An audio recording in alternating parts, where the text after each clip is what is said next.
speaking things and blasphemies, and given unto him to continue 42 months.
I would like, if I may, to take you on a strange journey.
Smile is in the lower spatial frequencies. The horizon is significantly lower on the left than it is on the right. Why? Well, see, she appears larger from the left than on the right. Historically, the left was female, the right was male. The sacred feminine. So dark, the con of man. Is it another anagram? Can you break it? Moon, sermon, charms.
This is the original icon for male.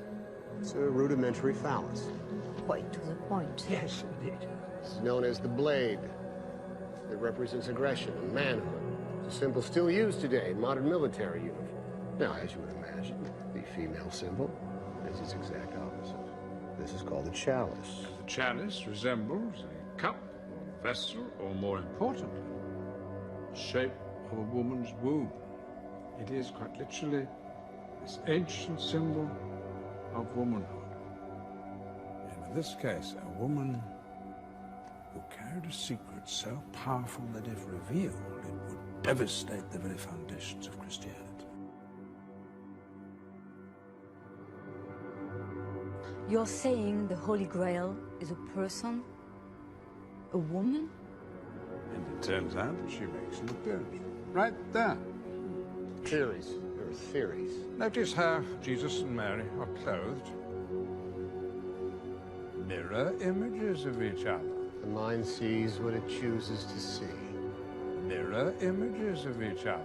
The mind sees what it chooses to see.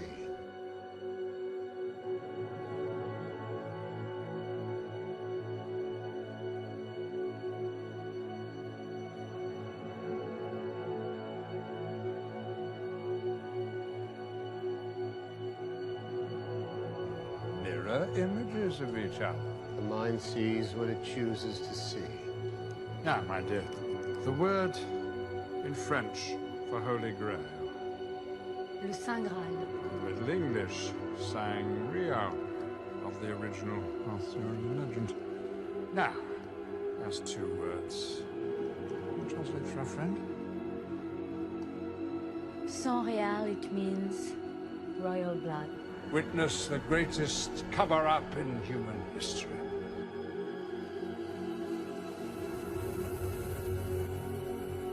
This is the secret the Priory of Sion has defended for over 20 centuries. They are the guardians of the royal bloodline. Keepers of the proof of our true past. They are the protectors of the living descendants of Jesus Christ. There's so many brilliant things in the Bible, and you can read it over, and many people have done this and they've led their life that way, but you can read it hundreds and hundreds of times. You know, David, they say great art, like the Mona Lisa.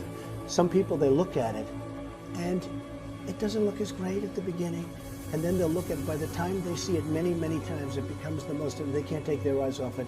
Whereas art that's not great, you look at it, it looks beautiful at the beginning, but you get tired of it. The Bible is special. The Bible, the more you see it, the more you read it, the more incredible it is, and the more you realize. It's like a great, you could say, I mean, I don't like to use this analogy, but like a great movie, a great, incredible movie.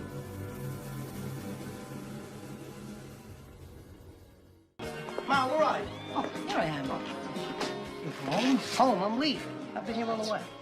Let me look at you and you look What do you think? I look good. You look wonderful. Listen, just be careful. Congratulations. I wish you lots of luck. I love you. Don't paint any more religious pictures, please. Be careful. God be with you. Bye, Ma. Don't paint any more religious pictures, please. Be careful. God be with you. Bye, Ma. Don't paint any more religious pictures, Be please. careful. God be with you. Bye, Ma. Don't paint any more religious pictures, Be please. careful. God be with you. Bye, Ma. Don't paint any more religious pictures, Be please. careful. God be with you. Bye, Ma. I'm the hand of Mona Lisa's skirt. I'm a surprise, Kevin. They don't see me coming. That's what you're missing. Then his other hand went up inside my skirt. You know, I could say, they'd say you don't cure, as an example, child molester. You don't cure these people. You don't cure a child molester. There's no cure for it. Pathological, there's no cure for that. Somebody I want you to meet. Kevin and Marianne Lomax. This is Senator Alphonse D'Amato, Ambassador Charles Gagano. In case you didn't know, these are the Republicans of New York. You know, Barjoon always overstates things. Donald Trump was supposed to be here tonight, but he had a business emergency. Probably Mark Zuckerman. In case you didn't know, these are the Republicans of New York. You know, Barjoon always overstates things. Donald Trump was supposed to be here tonight, but he had a business emergency. Probably Mark Zuckerman. Mr. Murdo? You're on. Mr. Murdo? For God's sake, man.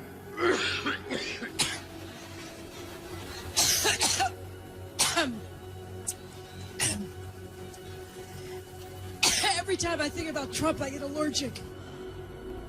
Why do we have to keep going? Because it needs to be clear, Mr. Cullen. Because I need to know and understand exactly what happened.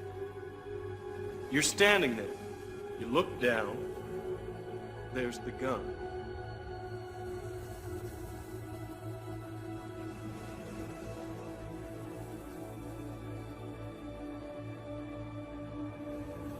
You kneel down to pick it up?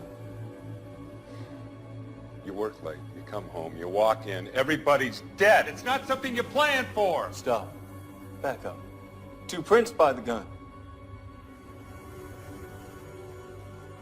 Right hand, right knee. Right knee. We have been over this. I'm trying to picture it. I'm trying to picture it. Your hand came from inside and underneath. I'm the hand of Mona Lisa's skirt. I'm a surprise, Kevin. They don't see me coming. That's what you're missing. And I'm talking to my friend who I'm sitting to and across from on my left side.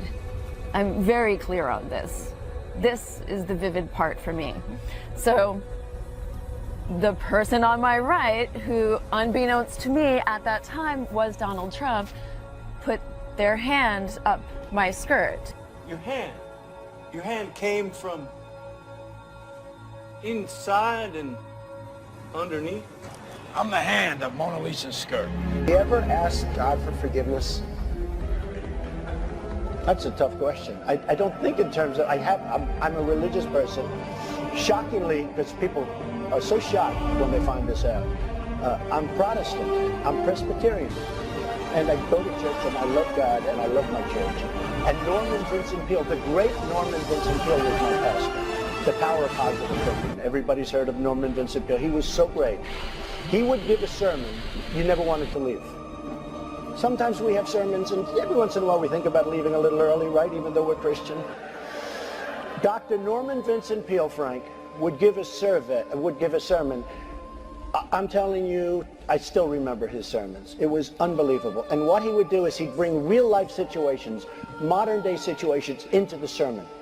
and you could listen to him all day long. When you left the church, you were disappointed that it was over. He was the greatest guy, and then, you know, he passed away, but he was a great, he wrote The Power of Positive Thinking, which is a great book. But have you ever asked God for forgiveness? I'm not sure I have. I just go and try and do a better job from there. I don't think so. I think if I do something wrong, I think I just try and make it right. I don't bring God into that picture. I don't. Now, when I take, you know, when we go in church and when I drink my little wine, which is about the only wine I drink, and have my little cracker, I guess that's a form of asking for forgiveness. And I do that as often as possible because I feel cleansed.